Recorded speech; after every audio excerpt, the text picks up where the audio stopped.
Юлия Патракаева из Сыктывкара вошла в топ-8 лучших бойцов России среди девушек 12-13 лет по карате Киокушинкай.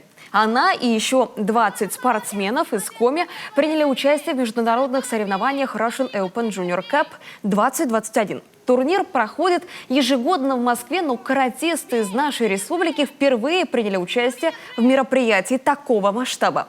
1500 спортсменов, 17 стран мира и 56 городов России. В каждой весовой и возрастной категории по 50-60 человек.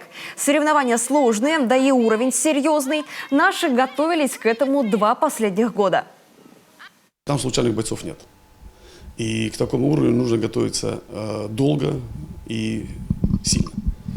У нас есть такие слова у великого мастера Масацу Аяма. Мы будем стремиться к мудрости и силе, не ведая других желаний. Я думаю, что вот именно этому пункту мы должны следовать в последующих соревнованиях и подготовке к соревнованиям.